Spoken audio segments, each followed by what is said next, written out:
the question that I ask isn't, hey, are you going after a Web3 user or non-Web3 user? The question I ask is like, who is the target market for what you're building? And so it's less about choosing one of these dichotomies in a vacuum, and it's more about what is the actual problem you're trying to solve and who has that burning need. This episode is brought to you by Access Protocol. You'll be hearing more from them later in the show. This episode is sponsored by MyPrize, which is the first multiplayer casino where you can watch, chat, and play together with your friends. Use the referral code Lightspeed when signing up to receive a 150% deposit bonus for up to $300. We'll hear more from MyPrize later in the episode.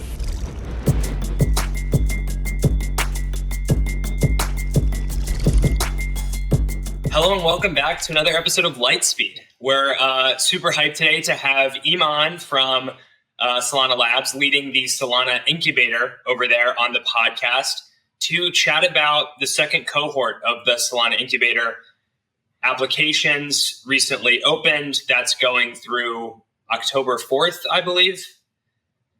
And you're in the office where it's going to happen, right? That's where you're filming from right now? Yep. Thanks for having me, Jack. Yes, I'm in the New York office right now. And yes, October 4th is the application deadline. So I'm really looking forward to having the next cohort in this space starting January. Great. Well, yeah. So if you're watching on YouTube or Spotify and this office looks like a good time, that's where it'll be. Emon, thanks for joining. Excited to have you today and just get to talk about the first incubator cohort and maybe just philosophically a little bit the way you look at the startup landscape on Solana, things like that. Very excited to have you. So I'm going to just start broad here and maybe a little bit devil's advocate. But in the past, I've heard the argument made about incubators that it's not really a good use of time if you're a founder, because you could just go and spend those 3 months or whatever doing things yourself that would launch your startup, that would get you headed in the direction that you want to head. So maybe just convince me or give me the best pitch you can for why founders who only have so much money, only have so much time should take 3 months of their lives and go through the Solana Incubator. Yeah, it's a great question. I think the important point with that question is that it's not like they're stopping progress on their company for those 3 months to go through a program. I think there are programs out there, and there are some accelerators out there where it is very programming heavy, where, hey, we're going to teach you how to be a founder, how to go out and raise capital, and some of these more kind of educational elements where it doesn't feel like you're actually making concrete progress on your company.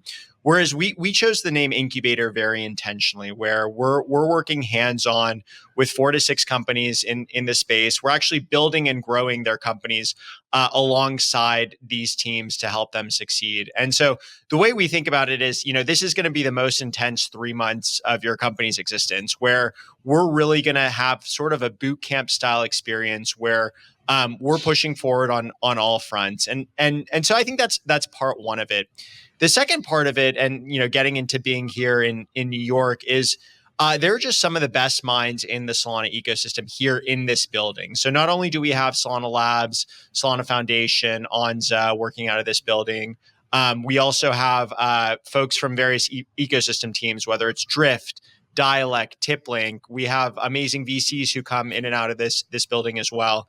And so it's putting you at the nexus of the ecosystem where you can get support from sort of all of these different channels and meeting you where your needs specifically are. And this is where the other element of the incubator comes in, where you have all of the traditional Y Combinator type elements like weekly dinners and speaker events with amazing founders and one-on-one mentorship.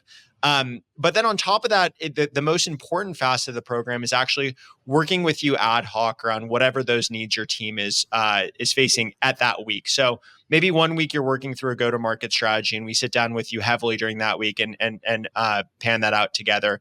Maybe the next week you're thinking through, hey, is this user experience flow streamlined enough from a design perspective? Our designers get in there in Figma with you and leave comments. So it's actually that building alongside experience to really spearhead your company forward during these 3 months. Yeah, speaking of the building, I'm interested to get into that as well, because to my understanding, a lot of the Solana stuff that goes on is out in SF.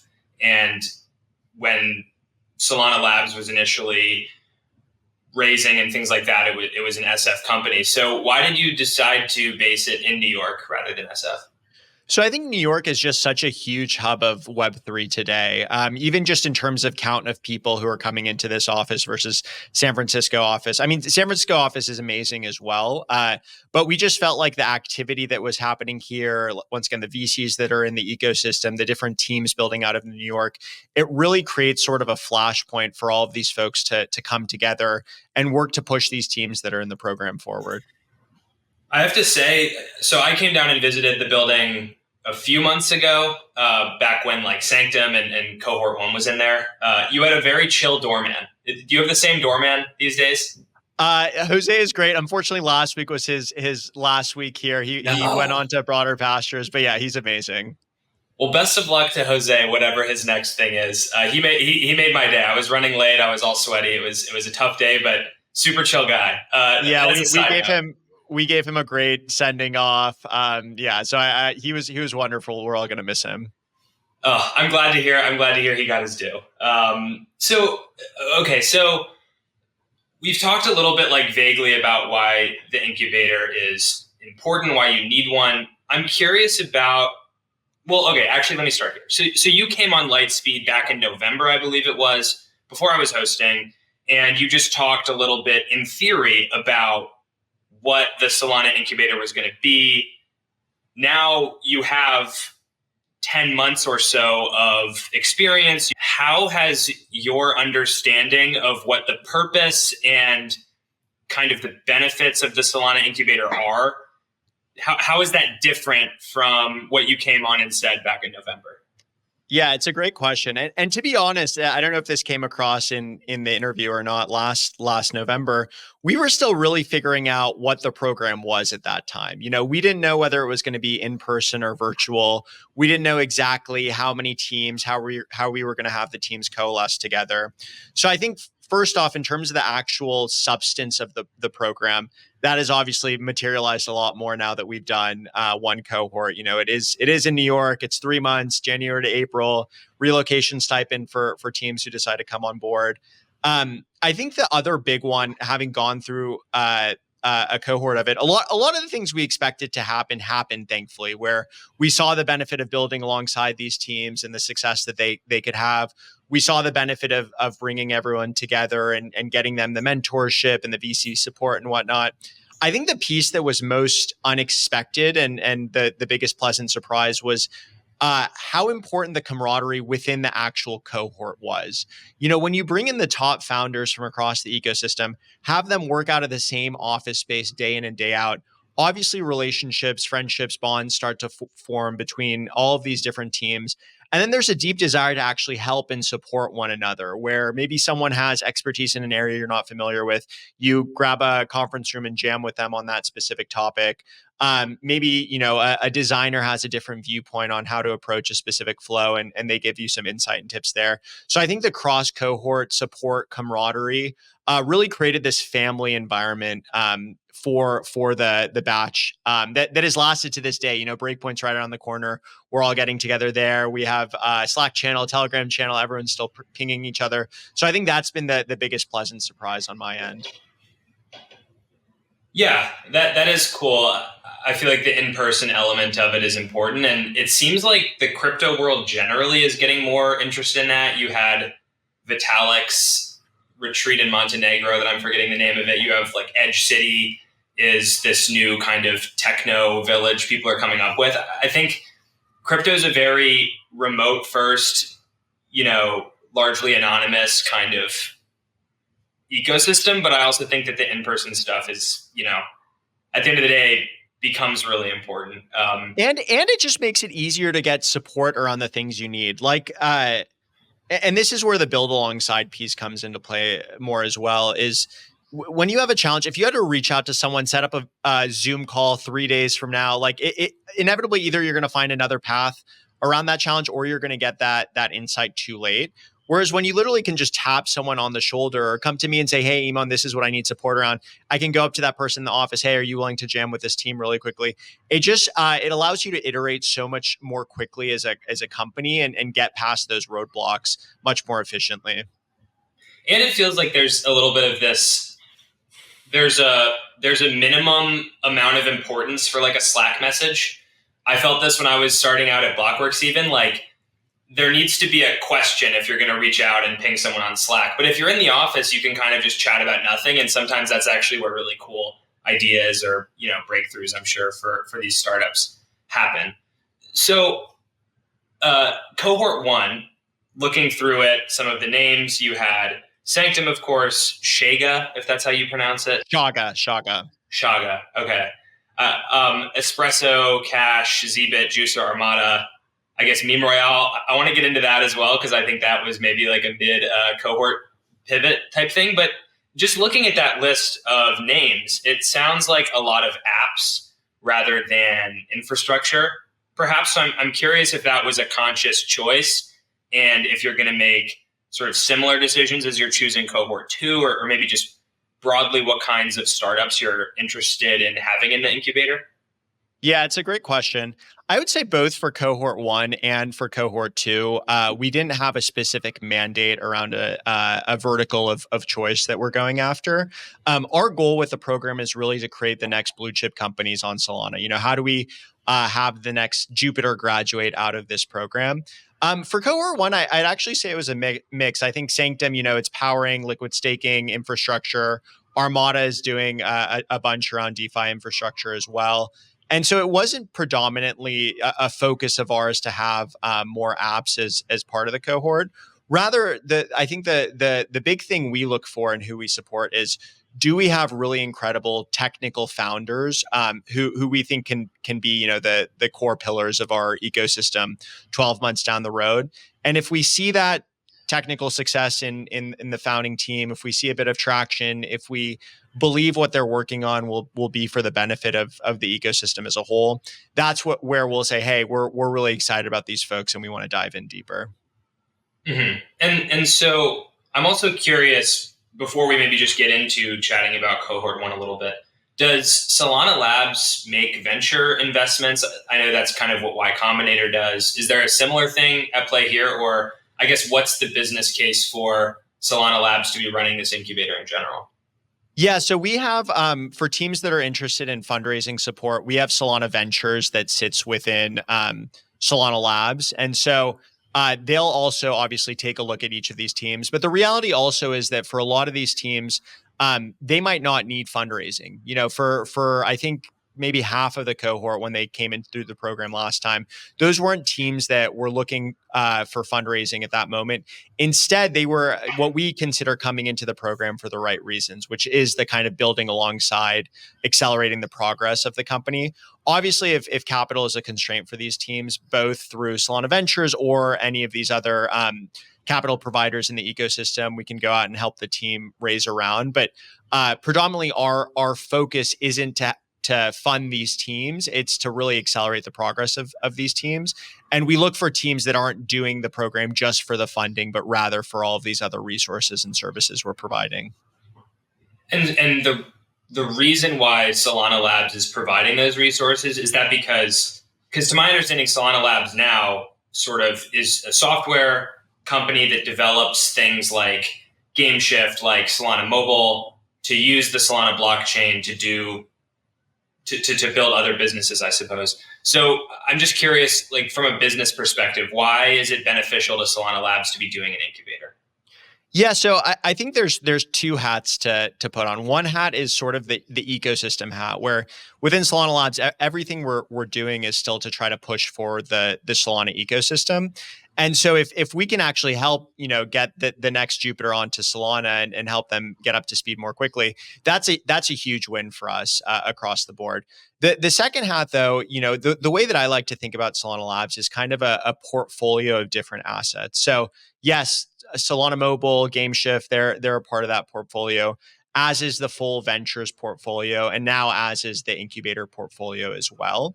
And so the focus there is really just pushing forward the ecosystem across this portfolio, whether it's companies internally that we're building out, or whether it's existing ecosystem teams within ventures or within incubator that we're trying to support.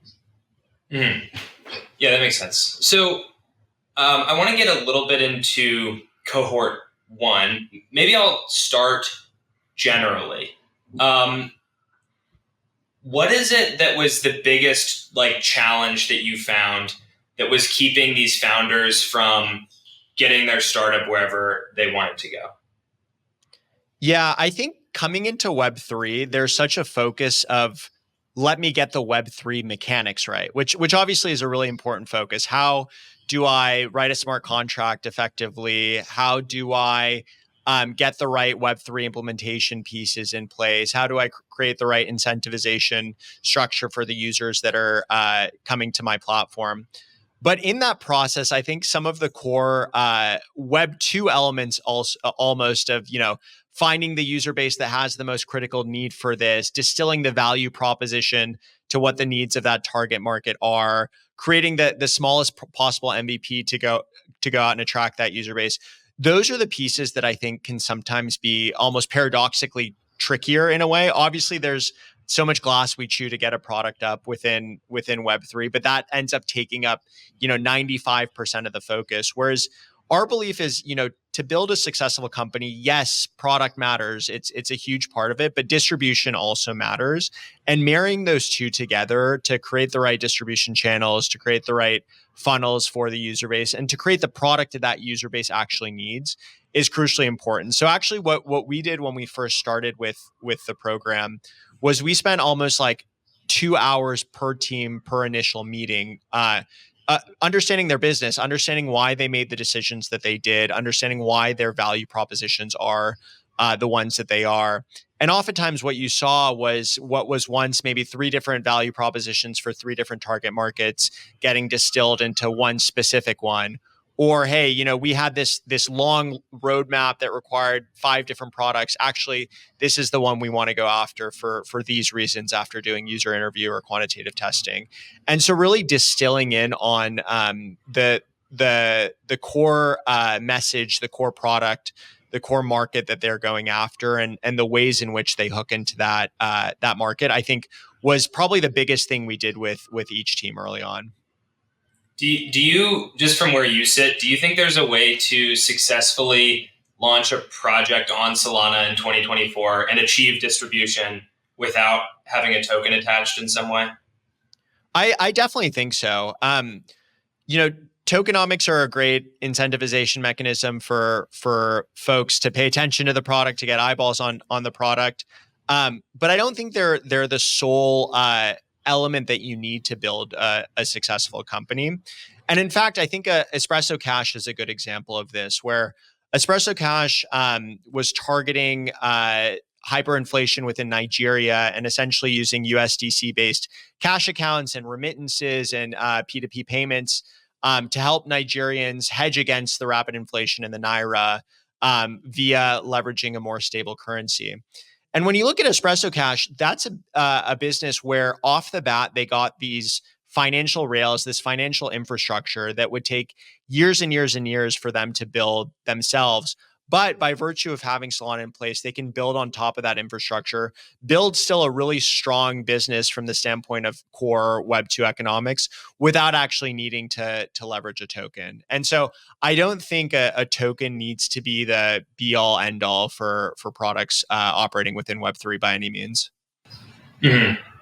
So I guess, how do you approach that question though? Because clearly, just in today's world, investors really like to have a token because not many crypto startups at all have IPO'd, and teams like the token as well because it's sort of just another form of equity that they can have. So I guess if an incubator startup were to come to you and say, hey, we're thinking about launching a token, there's not a super clear use case for it necessarily, but we think it would help with go-to-market or whatever. What's your advice to them? And I guess I'll just preface this by saying that on this podcast and elsewhere, I've voiced some skepticism about token launches because they can perhaps incentivize a little bit of short-termism where it draws a lot of users and interest to your project in the short term. But if a lot of your users are getting burned by, these low float, high FTV tokens, does that disincentivize kind of long-term, more dedicated user base? So just with that disclaimer as to my own priors, I'm curious sort of how you go about advising projects on that question. Yeah, it's a question that we've actually gotten from projects in cohort 1, frankly. And my answer is the same now as it was then, which is that, launching a token sucks. It's so hard to do. You have to get so many pieces and mechanics right. That really for most Web3 businesses, and there are exceptions to this, but I think for most Web3 businesses, it's something you do once you've hit that quote unquote Web3 product market fit. Once you've actually established your company, you have users, you have traction. At that point, if you think that a token helps you create the right incentive mechanisms, or it allows you to decentralize the project in the right way, then by all means we can have that conversation and see whether it makes sense. Otherwise, for companies who are kind of like, hey, I'm struggling to get distribution, let me launch a token and that'll be my key to getting users. I think for the most part that rarely works for a lot of the reasons that you described. You get short-term, more mercenary users, but it doesn't actually create that longer-term retention. And frankly, a lot of the companies that have that mindset, it's almost like as a replacement for doing the true product development work, which is doing the iteration of target market, of user, of product, of understanding what the core problem is that you're going after. And that's kind of a lot of what we do at the incubator, is like almost a back to the basics approach of, hey, yes, a token's great. I'm sure you'd love to launch a token, but we sort of know that that's not going to lead to the retention you guys are hoping for. And so how can we find that retention and that engagement through more sustainable mechanisms? So in large part, I agree with the viewpoint. Obviously, there's certain businesses where a token is more fundamental to sort of the operations of the business. DPIN comes to mind as a potential example of that. But in large cases, I think the emphasis on a placement is emphasis on a token is misplaced when the intent is to spark user interest in your product where you don't have it already. Fragmentation is a big problem for Ethereum, but also for the subscription industry. We all know the pain of tracking which subscriptions you're paying for and the hassle of trying to cancel them. Well, Access Protocol is here to help with a new way to consume content via staking. It's built on Solana and gives you an easy solution to stay up to date on what's happening in the industry by giving you access to your favorite publishers like CoinGecko, CryptoSlate, and a whole list of independent creators.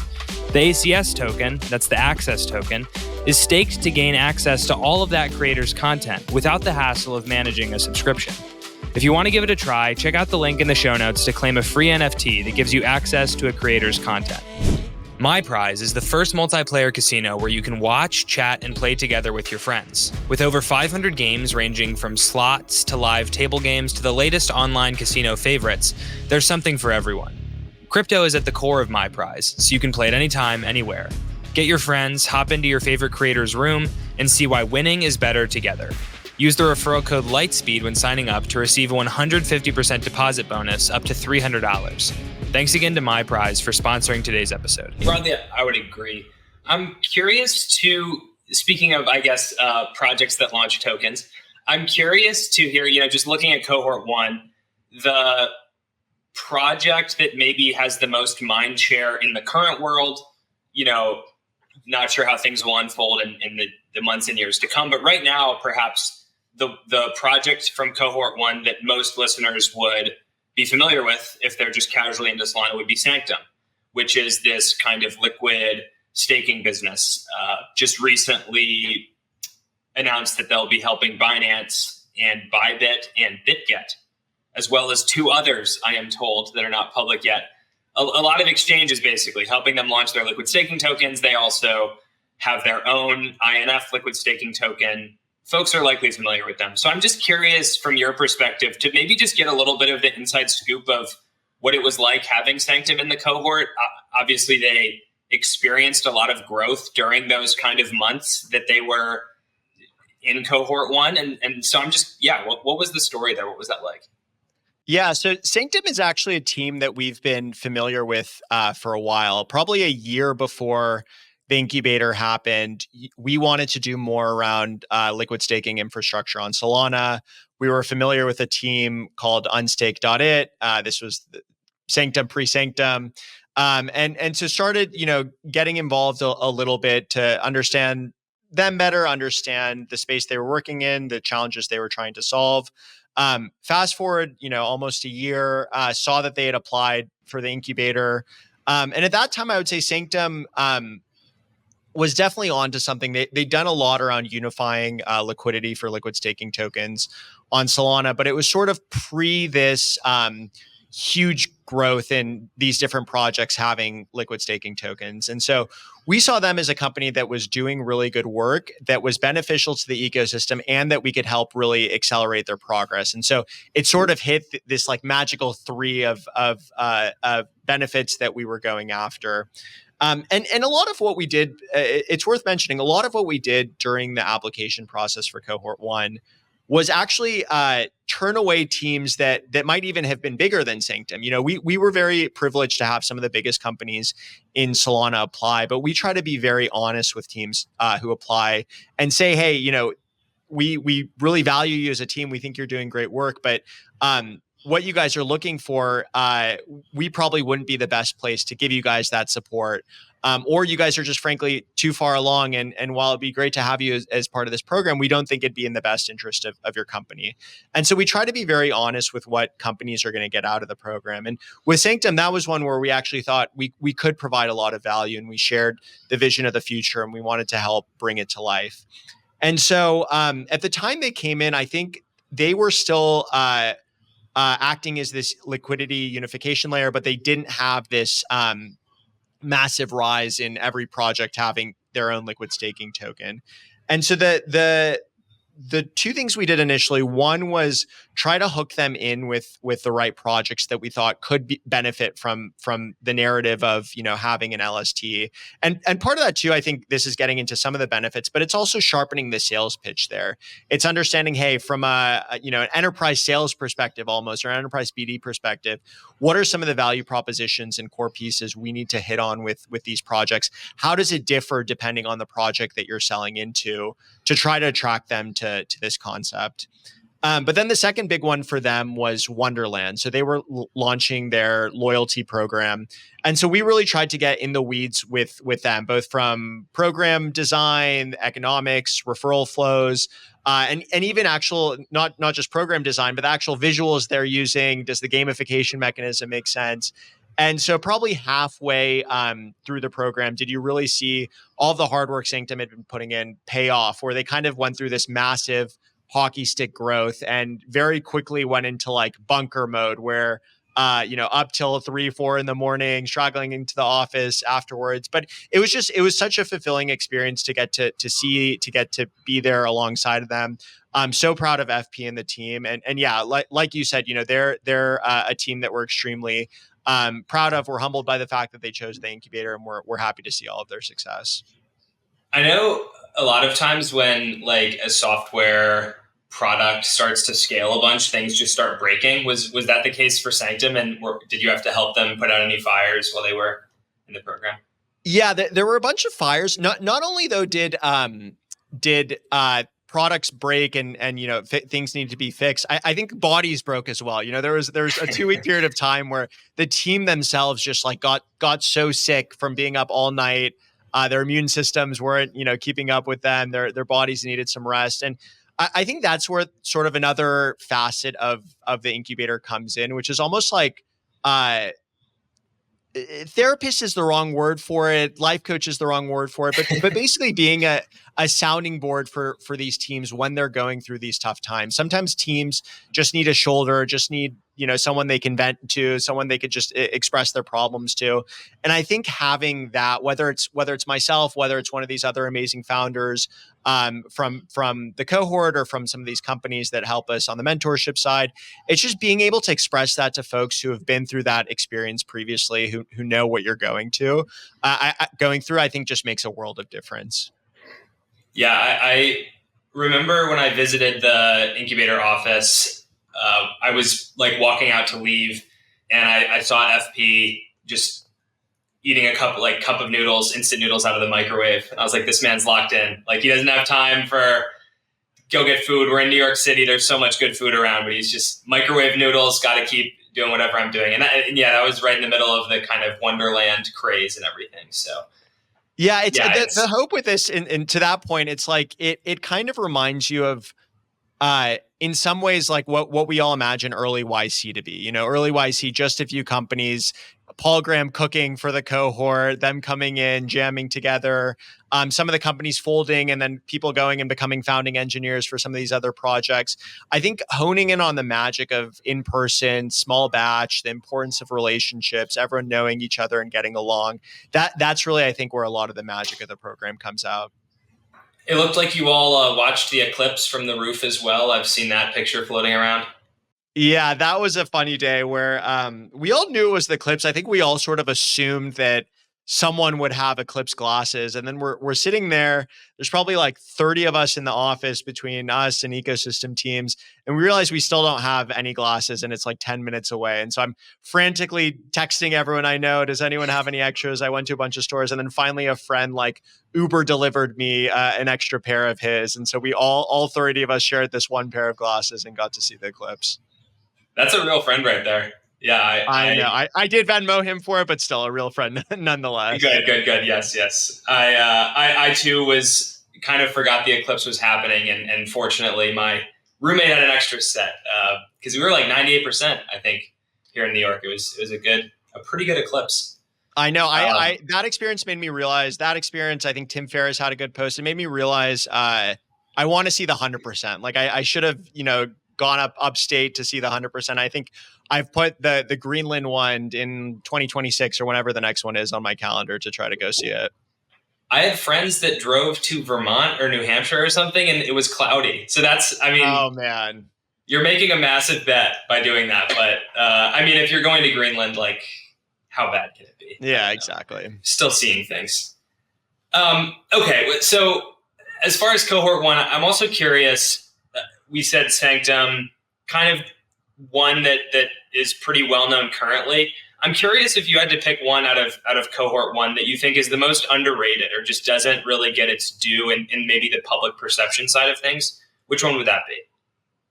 I think both Shaga and Espresso Cash come to mind for that one. So Shaga, a Web3 cloud gaming platform where they basically saw that existing Web2 cloud gaming providers like Xbox had just a ton of latency that made it difficult for gamers to actually leverage them. And they realized the reason this was because the data centers that the Xboxes of the world were using were too far from where the PC was that the gamer was using. And so they said, hey, this is an opportunity to go peer-to-peer and leverage DPIN to sort of incentivize the growth of the network.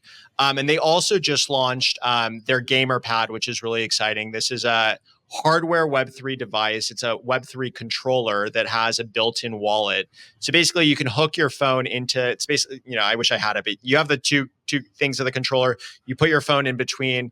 You can game Web3 games, but it also has the wallet built in. And so executing transactions is basically seamless at that point. So go look up Shaga if you haven't seen what they're building. It's really exciting. And then Espresso Cash, I know I mentioned them earlier, but I think for me, the thing that everyone comes back to, both originally for crypto and to this day, is payments, and the benefit of cross-border payments is the benefit of having these extremely beneficial financial rails in some of these countries that experience hyperinflation or that don't have the trust in their governments or financial systems. And so the fact that Espresso Cash is laser focused on developing economies, starting with Nigeria, to try to solve some of those issues is really noteworthy. And actually, they're another good example of huge success during the incubator, where they went from a few thousand app downloads to 100,000 downloads during the course of the program. So a lot more coming from them as well. What countries are they seeing traction primarily, just out of curiosity? It's mostly hyperinflation countries, actually. So it's Nigeria, it's some other African countries, it's some South American countries, some countries in the Middle East. And the challenge now is, they're kind of racing to meet the demand, where they had great on-ramp, off-ramp partners in Nigeria. But now that folks are knocking on their doors from some of these other jurisdictions, they're rapidly seeing if they can embrace additional on-ramp and off-ramp partners to meet the needs there as well. Yeah, that's it's Agridex, if you've heard of them. It's like a agriculture-based exchange on Solana. I was chatting with them, and they do a lot of stuff in Africa. And yeah, just in a lot of the developing world, you don't really think about it. But for startups, there's a huge cost to just being able to operate in different jurisdictions. Like all of the counsel you need to get, all of the different on-ramps and off-ramps. It wasn't really something I'd considered, but there's a big cost just to existing in parts of the developed world as a payments startup, I guess. Yeah, 100%. It's like you get all of this beneficial infrastructure from the Solana blockchain itself, but then there's all of these other hurdles that you have to deal with. But thankfully, at least the infrastructural piece is out of the way, and you can focus more of your attention on these other pieces. I guess while we're speaking of it, like, how do you help founders? Because obviously this is like a US-based program. How do you navigate the regulatory hurdles founders face, and how do you kind of advise on that? Yeah, so obviously regulatory hurdles, it depends on the jurisdiction that the founder is based. We try to give obviously our best practices, best things to avoid. But a lot will also depend on the regime that founding group is operating under. And that's also where we try to ensure that each of these teams is set up with the right external counsel for themselves as a team that knows that jurisdiction well, knows that regulatory environment well, so they don't run into meaningful challenges. Mm-hmm. Okay, yeah, makes sense. So getting back to cohort 1 a little bit, I'm also curious to hear about Meme Royale, because that was a project that had come across my radar as sort of one of these pump fund competitors that's a little more like efficient, capital efficient, I guess you could say. And then while I was prepping for this episode, I realized that they were sort of related to the Solana Incubator. So I'm just curious to hear the story of how Meme Royale came to be. Yeah, it's a great story. So about 2/3 of the way through the program, we sort of recognized the camaraderie that was in the cohort, how much everyone loved working together. And so decided to put on a hackathon where basically we encourage teams over a weekend to come work with other founders, work on things maybe you feel like you don't have the time to work on. And we come back in Monday morning. I'm expecting 4 or 5 different projects coming out of the hackathon. That's when they told me they've all been working on one specific project. And I'm like, wow, all of these big brain founders working on one project, they must have figured out the cure for world hunger, world peace using blockchain. But no, instead we get Meme Royale. But no, Meme Royale, it's a really interesting project. I think they saw what was happening with Pump.Fun and some of these other token launch pads. And they asked themselves, how can we actually create really compelling, almost like gaming mechanisms around this, where the core of Meme Royale is you have the same elements as Pump.Fun in terms of being able to launch tokens, grow tokens. But now there's this raiding concept as well, where any token at any point can raid another token. And essentially that other token has to play defense against the raid, where for a certain period of time during the raid, maybe it's a 3-hour raid, both communities of both of those tokens are working to essentially pump their token, and whichever token pumps the most during that raid essentially wins the raid.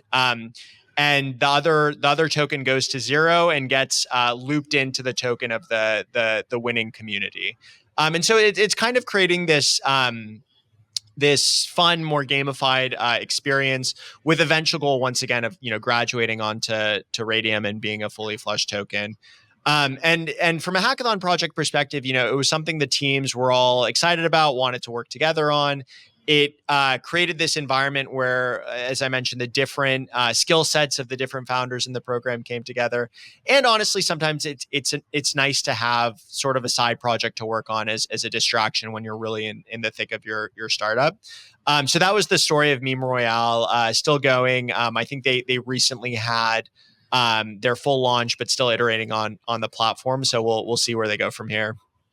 Yeah, it's funny to hear that that's where that came from, because I remember seeing it and I was like DMing the Meme Royale Twitter account, not really knowing who was behind it, but just asking for more details. But I guess it was y'all lifting off the Scooby-Doo mask a little bit.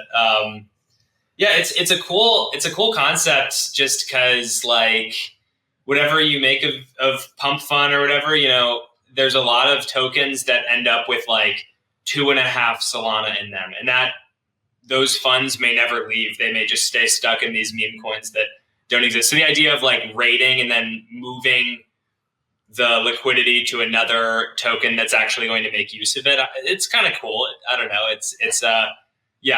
I haven't gotten a chance to play with it since it launched, but glad your hackathon was fruitful there. As the team likes to say, it's the survival of the shittest mechanic, where the meme coins that aren't working out, they'll go to zero, and then the ones that are hopefully graduate. It's a really cool dynamic. You should definitely check it out if you haven't yet. And like I said, we'll see where the platform goes from here. Mm-hmm.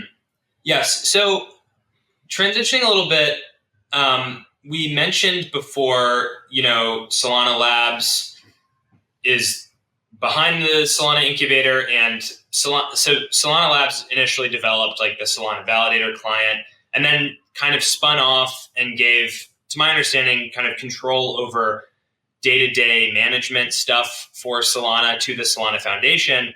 And today Labs develops things like GameShift, which is this gaming infrastructure business, or Solana Mobile, or there's a customer loyalty thing called Bond that came out recently. So I guess I'm curious, looking at that, so the Solana Labs product that maybe was the buzziest over the past year, to my knowledge, is the Solana Mobile. The Solana Saga had a lot of people interested in it because it airdrops and some other things. But long-winded question, but what I'm trying to get to is, do you see kind of synergy, I guess, between the products that Solana Labs creates and this incubator? And specifically with mobile, are you looking or hoping that with this new cohort, there will be some kind of Solana-related mobile business that you can accept into the cohort? Yeah, it's a great question. So definitely a lot of synergies between the product-specific teams within Solana Labs and the incubator itself. One is just the deep bench of knowledge that we can leverage within Solana Labs. So a few examples of that. For instance, Shaga, in launching this gamer pad, it's a hardware product. It's kind of similar to what we were trying to do, or complementary to what we were trying to do with Solana Mobile. And so they met quite a bit with the Solana Mobile team around best practices for that, and with Anatoly, frankly, given how much of a whiz he is, to iterate and get that right. Also, for a lot of the applicants, where cohort 1, we had almost 300 applicants. We saw games who could potentially benefit from GameShift. We saw folks building on Solana Mobile who could benefit from working more closely with that team. And so we actually, even if they might not have been a fit for the incubator and what our mandate was, we actually funneled those teams into GameShift and Solana Mobile. And potentially we'll do the same with Bond this time around to get those teams the support that they need. So and also, I think across these different teams, there's just so much Web3 expertise, and folks have seen so much that they can jump in and kind of support these teams based on what their expertise is. So definitely synergies there. And then in terms of the second part of your question, yeah, we're always open to teams who want to build on Solana Mobile, who want to build a game leveraging GameShift. That's not explicitly a mandate of the program, and we're not saying that, hey, 100% of the cohort needs to do that, or even, we're not saying that even a single team in the cohort needs to do that. But that's definitely something that we're open to. And actually, one of the changes we made to our application this time around was formally codifying that, was asking a question on, hey, are you interested in interfacing or leveraging GameShift? Are you interested in launching within Solana Mobile? And at the very least, we'll do the same thing this year of get those teams in through the right BD funnels for each of those teams and get them the support they need. Mm-hmm. And on the topic of just the labs side of this, to my understanding, you've been at Solana Labs since 2022. So I'm just curious, with the launch of this incubator, how your role has shifted. Like, are you doing the incubator stuff full time? Are you doing stuff with Solana Ventures? Like, what's your role these days, and how has the incubator kind of shifted that?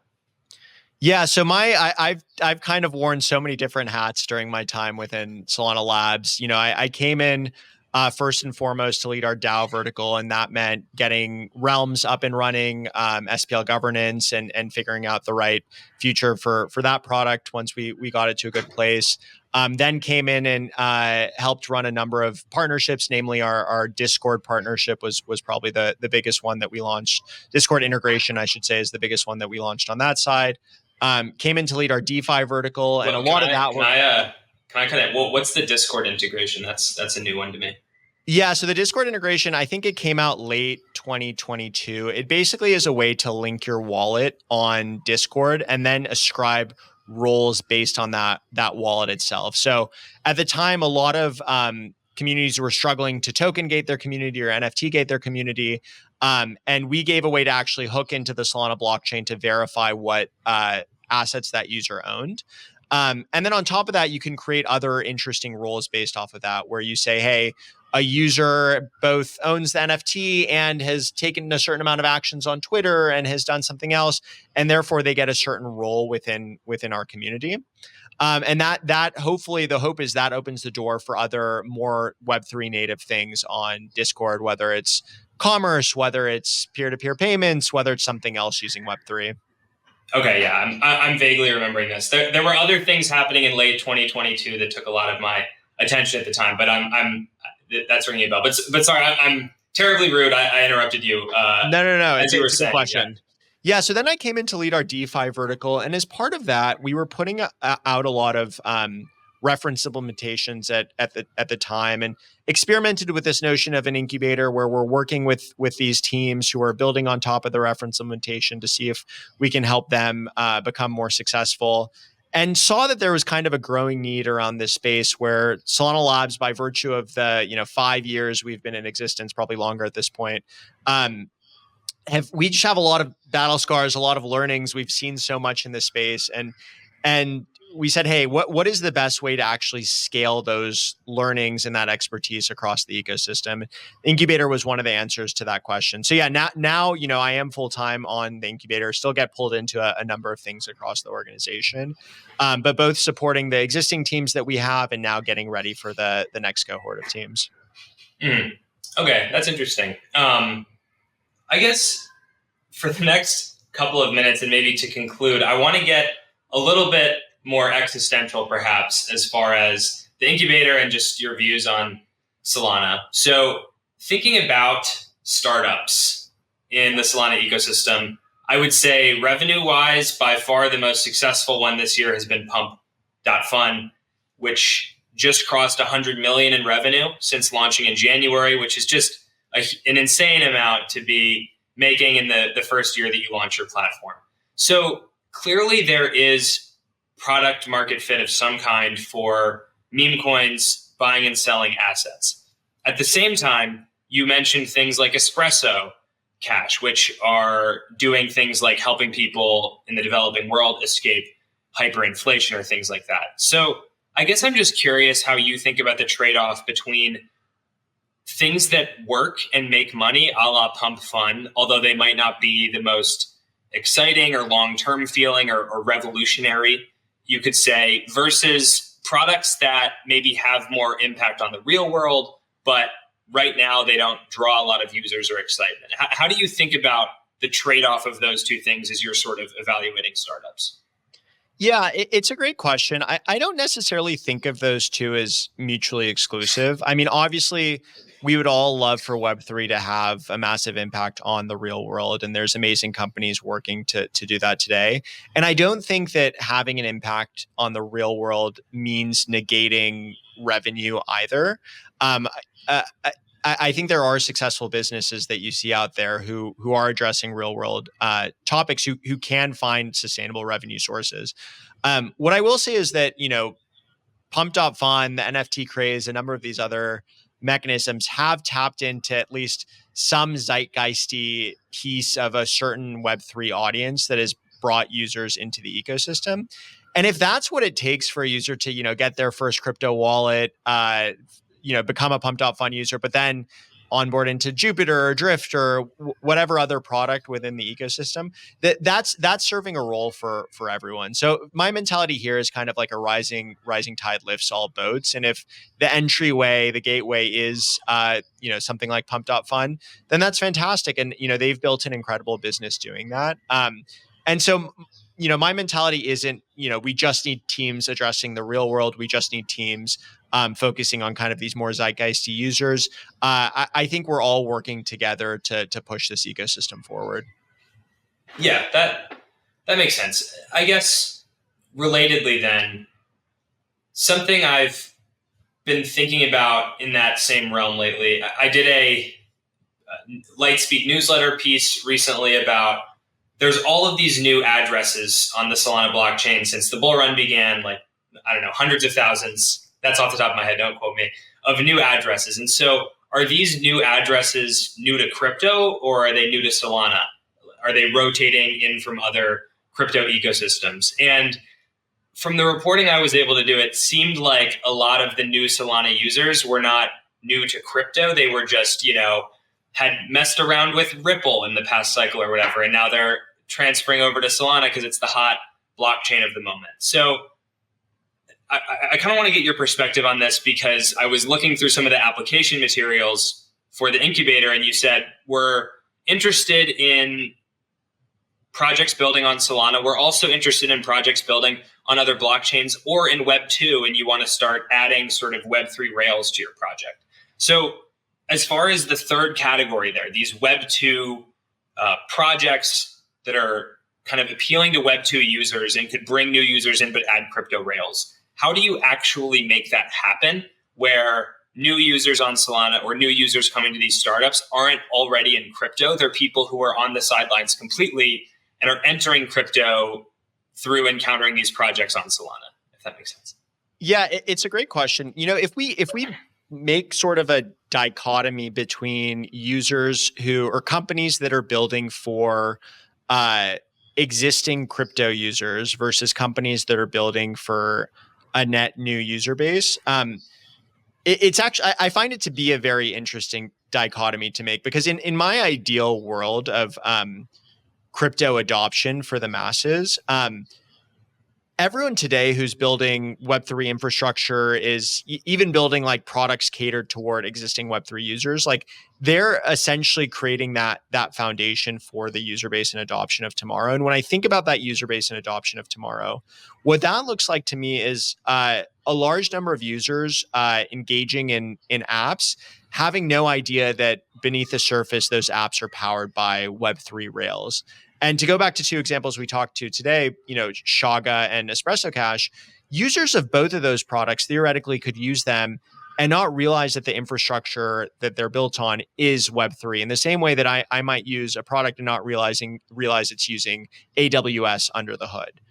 But to create that level of abstraction and that level of user experience, it requires all of these other teams and individuals doing this foundational work today that is catered to the Web3 audience. It's almost this notion of dog fooding your own product. In startups, that there's this thing of, hey, you should use your own product before end users do, so you know what's wrong with it. That's kind of the whole Web3 ecosystem today, is we're all collectively dog fooding these products and making sure that they're up to par. But as I think about the crypto of tomorrow, it is that crypto where everyday users are using these applications, and crypto is buried under the hood somewhere. Yeah. I think that's a good point, that maybe they aren't mutually exclusive things, but I think it's an interesting question for startups to reckon with, is if I go the conventional route and launch a token and go through the like Web3 marketing apparatus that kind of exists, a lot of the users I'll draw are people that are already in crypto. But if I don't know, according to the Fed, like 7% or maybe 15% of American adults own crypto, like there's a huge untapped user base if you're only confined to the crypto world. So it's an interesting question to think through at the very least. I guess the thing I'd add to that as well, Jack, is like when I chat with teams in the program, outside of the program, the question that I ask isn't, hey, are you going after a Web3 user or non-Web3 user? The question I ask is like, who is the target market for what you're building? Who actually has the problem that your product is trying to solve? And the answer to that, if it is a Web3 user, we get even deeper of, okay, what is the archetype of that Web3 user?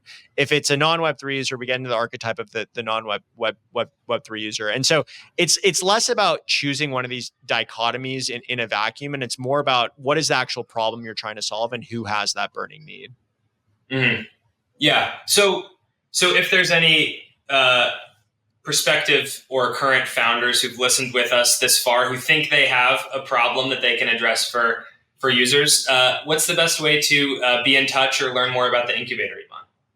Yeah, so you can check out solanaincubator.com. Our application deadline is October 4th, so would encourage you to reach out and apply. If you have any questions, I'm active on Twitter. I'm at Emon Motamedi, so feel free to drop me a DM there.